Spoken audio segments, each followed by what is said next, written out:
Welcome back, everybody. This is part 2 of Did Jesus Actually Die on the Cross? Last time we discussed the floggings and what Jesus would have had to have gone through.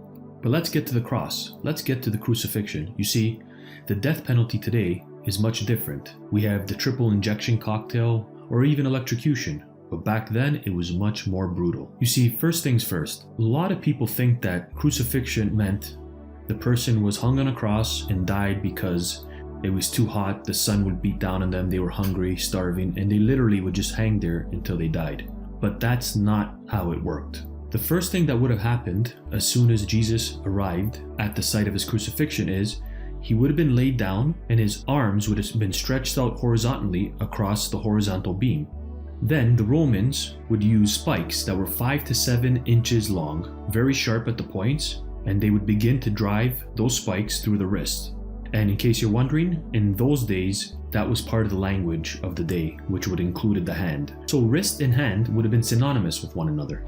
Now the nail would go right through the median nerve. This is the largest nerve going out to the hand. And what would the nail do? It would literally crush this nerve as it was being driven into Jesus' wrist. Just to put it in perspective, Dr. Metherell says it this way. Do you know the kind of pain you feel when you bang your elbow and you hit your funny bone? That's actually another nerve called the ulna nerve. It's extremely painful when you accidentally hit it. Well, picture taking a pair of pliers and squeezing and crushing that nerve. That would be similar to what Jesus would have felt as they drove the spikes through his wrist. He continues saying, the pain was absolutely unbearable. In fact, it was literally beyond words to describe. They had to invent a new word. And what was that word? Excruciating. By the way, did you know that excruciating literally means out of the cross? It was so painful that we had to actually come up with a word for it. In addition, remember, they would have stretched out Jesus' arms at least 6 inches, so more than likely both his shoulders were dislocated. Then they would attach the horizontal crossbar to the vertical stake that was already in the ground. Then the feet were nailed to the vertical stake. The weight of the body pulling against the spikes stretched the arms and would prevent breathing. So how would they breathe? Well, Jesus would have had to pull up with his nailed wrists and push up on his nailed feet to relax the lungs enough to breathe. Eventually, the victim on the cross would grow so tired and exhausted that they could no longer push themselves up to breathe, and they would die of asphyxiation. Dr. Metherell goes on to explain, as the person slows down his breathing, he goes into what is called respiratory acidosis. The carbon dioxide in the blood is dissolved as carbonic acid, causing the acidity of the blood to increase.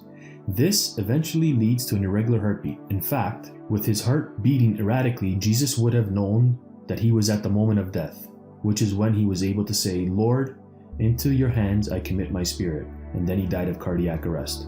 But even before he died, remember, the hypovolemic shock that Jesus was going through would have accelerated his heart rate, leading to heart failure, depositing fluid in the membrane just around the heart and lungs. Well, why is this important? Because remember when the Roman soldiers thrust a spear into his side? Well, the spear probably went through his lung and into the heart. So when the spear was pulled out, it would have had the appearance of a clear fluid like water, followed by a large volume of blood, just exactly as described in John chapter 19, verse 34.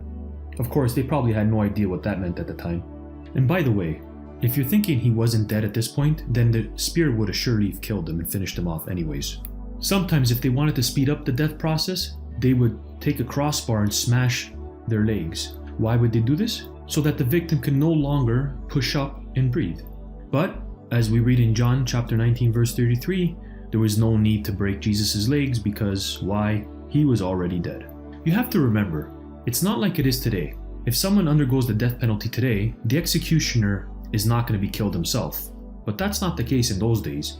These Roman executioners had extreme motivation to make sure their victims were dead. Why? Because if they weren't, and they failed, guess what? They might just very well be on the cross themselves. Maybe you still have a lot of faith that Jesus was alive at this point. Well, he would have had to still survive 3 days in a tomb without medical care, survive despite being unable to breathe from the mummy-like burial wrappings that also prevented him from unwrapping himself, then remove the huge stone, fight off some soldiers guarding the tomb, walk away on wounded feet, and then convince over 500 people that he had come back from the dead and they should worship him as God.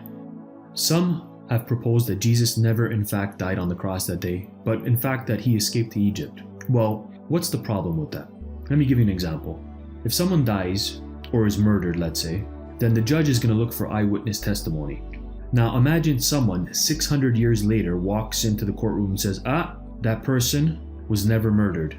Well, the judge is going to say, well, where's the evidence? You're clearly not an eyewitness.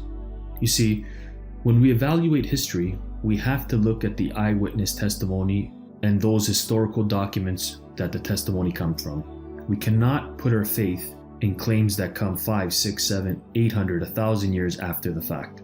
The reality is, the evidence points to Jesus dying on the cross and rising from the dead 3 days later. You don't have to believe this, but then the question becomes, where are you putting your faith? Once again, I hope you enjoyed this video. Please don't forget to subscribe. Feel free to leave a comment down below. Give it a thumbs up, and of course, send this video to anybody you think might be interested.